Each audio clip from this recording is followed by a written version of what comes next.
छोटी मनु ने गुल्लक से सब सिक्के निकाल लिए और उनको बटोरकर जेब में रख लिया। घर से निकल पड़ी। डंडा पास में ही केमिस्ट की दुकान थी।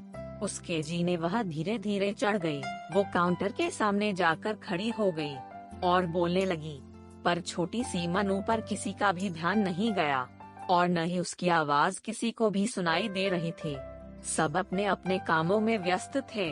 दुकान मालिक का कोई दोस्त बाहर देश से आया था, वो भी उससे बात करने में व्यस्त था। तभी उसने अपनी जेब से एक सिक्का निकालकर काउंटर पर फेंका दिया। सिक्के की आवाज से सबका ध्यान उसकी ओर गया। उसकी तरकीब काम आ गई। दुकानदार उसकी तरफ आया और उससे प्यार से पूछने लगा, बेटा तुम्हें क्या चाहिए? उसने अपनी जेब से सब सिक्के निकालकर अपनी छोटी सी हथेली पर रख लिए और बोली कि मुझे चमत्कार चाहिए। दुकानदार पहले तो समझ नहीं पाया, तो उसने फिर से पूछा। वो बच्ची फिर से बोली कि मुझे चमत्कार चाहिए, वर्टिकल बार। दुकानदार हैरान होकर बोला, बेटा यहाँ दवाई मिलती है, चमत्कार नहीं मिलता। वो बच्ची बोली, अगर यहाँ दवाई मिलती है तो चमत्कार भी आपके यहाँ ही मिलने चाहिए। दुकानदार बोला, बेटा लेकिन आपसे यह किसने कहा कि यहाँ चमत्कार मिलत है? अब उस बच्ची ने विस्तार से बताना शुरू किया। अपनी तोतली जबान से वह बच्ची बोली, मेरे भैया के सर में ट्यूमर हो गया है। पापा ने मम्मी को बताया है कि डॉक्टर 4 लाख रुपए बता रहे थे। अगर समय पर इलाज न हुआ तो कोई चमत्कार ही इसे बचा सकता है और कोई संभावना नहीं है।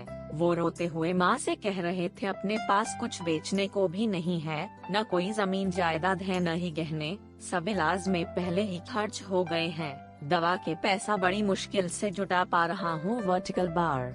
वो मालिक का दोस्त उसके पास आकर बैठ गया और प्यार से पूछने लगा, अच्छा कितने पैसे लाई हो तुम चमत्कार खरीदने को? उसने अपनी मुट्ठी से सब रुपए निकालकर उसके हाथों में रख दिए। जब उसने वो रुपए गिने तो 21 रुपए 50 पैसे थे। वो व्यक्ति हंसने लगा और मनु से बोला, समझो तुमने चमत्कार खरीद लिया, चलो मुझे अपने भाई के पास ले चलो। वो व्यक्ति जो उस केमिस्ट का दोस्त था, अपनी छुट्टी बिताने भारत आया था और न्यूयॉर्क का एक प्रसिद्ध न्यूरोसर्जन था, वर्टिकल बार।